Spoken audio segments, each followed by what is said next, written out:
আমরা কেন আমাকে ভুল করি নাম্বার কম পাই?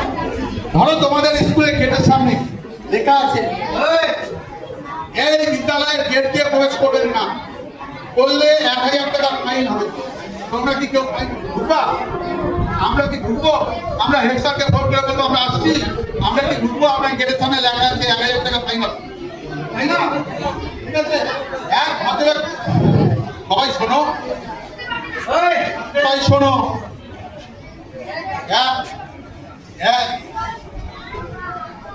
এক ভদ্রলোক একটা পুকুর করেছে। পুকুর কি করেছে? পুকুর বোঝো তো নাকি? দিঘি, ওই দিঘি পুকুর বলে না, যেখানে আমরা স্নান করি। তা উনার পুকুর, উনি স্নান করতে দেবেন না। উনি বোর্ডে লিখেছেন, হেড স্যার এখানে একটা পুকুর করেছেন, হেড স্যার লিখে রেখেছেন এই পুকুরে স্নান করবে না, করলে পরে 1000 টাকা জরিমানা হবে। তবে কেউ স্নান করবে? কেউ করবে না স্নান। ঠিক আছে, এবার হেড স্যার তো লিখে রাখে না, হেড স্যার একজনকে দায়িত্ব দিয়েছে লেখার জন্য, যা তুই এটা লিখে দিয়ে বোর্ডে, যদি ফাইন হয় তারা ধরবে, ধরে নিয়ে আসবি, ফাইন দেবো।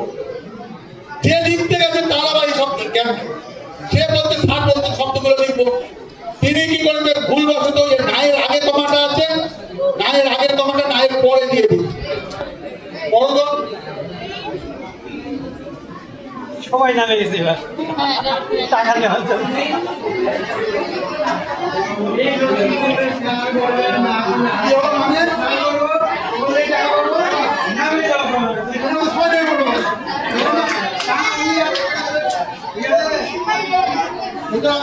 অঙ্কে আমরা এই ভুল করে করি, ছোট্ট ভুল করি, একক দেই না, পার্সেন্টেজ চিহ্ন দেই না, পার্সেন্টেজের চিহ্নের ভিতরে চিহ্ন থাকে, ভিতরে গ্যাপ রাখতে হবে।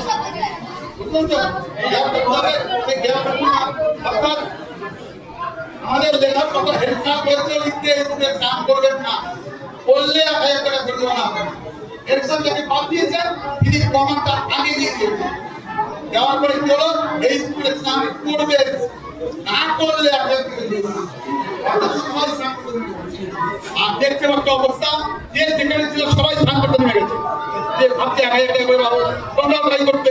ঠিক আছে, সুতরাং পরীক্ষা দেওয়ার পর তাকে বারে বারে ভালো করে দেখবা কোথায় ভুল আছে, কোথায় কি আছে।